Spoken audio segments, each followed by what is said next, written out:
في عالم تاني ما بنشوفوش، عالم بيتحرك في السر وبيحرك العالم كله من ورا الكواليس. مش لازم تسمع فيه صوت رصاص، بس في بلاد بتقع ورؤساء بيختفوا وحروب بتقوم من غير طلقة واحدة. ده عالم المخابرات، أجهزة بتشتغل في صمت بس تأثيرها بيقلب أنظمة وبيغير مصير الدول بالكامل. وفي الفيديو ده احنا مش هنتفرج على فيلم خيال علمي، احنا هنمشي ورا الحقيقة، ورا أقوى 10 أجهزة مخابرات في العالم. بس علشان الكلام كتير والمعلومات أغرب من الخيال، قسمت لك الحكاية على حلقتين. في الحلقة دي هنشوف أول 5 أجهزة من رقم 10 لحد رقم 6، والباقي هنشوفه في الحلقة الجاية. كوباية الشاي بتاعتك وخد نفس عميق لأنك داخل عالم ما فيهوش رجوع. نبدأ برقم 10، الموساد الإسرائيلي، الاسم اللي بيخوف الناس واللي معمول له هالة كأنه جهاز خارق، بس لما نبص بتمعن هنلاقيه منفوخ على الفاضي. اتأسس سنة 1951 وكل شغله معتمد على الاغتيالات والعمليات القذرة، مشهورين قوي بالبروباجندا، أساتذة في التمثيل الإعلامي، لدرجة إنهم عملوا للعرب عقدة نفسية إنهم أقوى ناس ومحدش يقدر عليهم. بس الحقيقة عكس كده تماما. أشهر فشل ليهم كان عملية بيونخ لما قتلت منظمة أيلول الأسود 11 رياضي صهيوني. ساعتها عملوا إيه بقى؟ ردوا بعملية اغتيالات، بس قتلوا ناس ما لهمش علاقة بالموضوع أصلا. والله. أما محاولة اغتيال خالد مشعل في الأردن فدي مسخرة أقسم بالله. بعتوا 2 يرشوه بسم على شكل بخاخ بيبسي. العملية فشلت واتمسكوا واتبدلوا في صفقة تبادل فيها الشيخ أحمد ياسين. أما حرب أكتوبر بقى ناموا في العسل، وأشرف مروان ضحك عليهم وقال لهم الحرب الساعة 6، والهبل صدقوه وما صدقوش تقارير تانية بتقول إنها بدأت فعلا. وطبعا لما جه يوم 7 أكتوبر كلهم اتفضحوا. بس برغم كل ده عندهم إمكانيات عالية في جمع المعلومات، بس بيعتمدوا على 3 حاجات: الخونة والتكنولوجيا المتطورة، وطبعا المخابرات الأمريكية والأوروبية اللي بتمدهم بالمعلومات. نخش على اللي بعده. نيجي بقى الرقم 9، المخابرات الاسترالية، جهاز اتأسس سنة 1952 لكن محدش كان يعرف بوجوده غير في 1977. حتى الشعب الاسترالي نفسه ما كانش يعرف،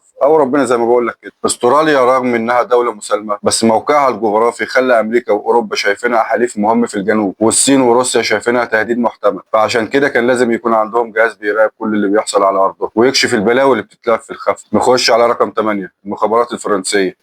قوتها مش في انها بتطلع في الاخبار، قوتها انها بتشتغل في صمت. هم اللي قتلوا القذافي، والمعلومات جات لهم من سوريا لما بشار الاسد لقط مكالمه بين القذافي واحد اعوانه واداها لفرنسا مقابل تخفيف الضغط السياسي عليه ويسيبوه في الحكم. فرنسا متخصصه في التجسس الالكتروني وصناعه فيروسات التجسس، لدرجه انهم هكروا مراكز نوويه ايرانيه سنه 2011 وسحبوا كل المعلومات والصور والاكواد. وبرنامج بيجاسوس الاسرائيلي نفسه اللي عمل مهندسين فرنسيين. برنامج كده بيدخل على الايفون من غير ما تحس وياخد كل حاجه، صور، مكالمات، يشغل الكاميرا والمايك وانت مش واخد بالك. نيجي لرقم 7، المخابرات الهنديه، جهاز حديث تحس انه حديث الولاده كده. اتاسس سنه 1968 بس عمل مفاجاه عالميه لما فجاه في مايو 1998 الهند اعلنت انها دوله نوويه، ومن ورا امريكا نفسها. خدعوا الاقمار الصناعيه، عملوا مناوره على الحدود مع باكستان علشان يشغلوا العالم، وفي منطقه مستخبيه كده عملوا تجاربهم النوويه. فجاه كده لقينا الهند بتقول لنا صباح الخير يا سكان الكوكب، احنا عندنا نووي جوه. ولا امريكا عارفه ولا حد لحق حتى يقول لهم صباح النور. نيجي لرقم 6، المخابرات الباكستانيه. في مصادر كتير بتصنفها رقم 1 اصلا، وده مش من فراغ. بعد اعلان الهند انها دوله نوويه باسبوعين باكستان اعلنت كمان انها نوويه،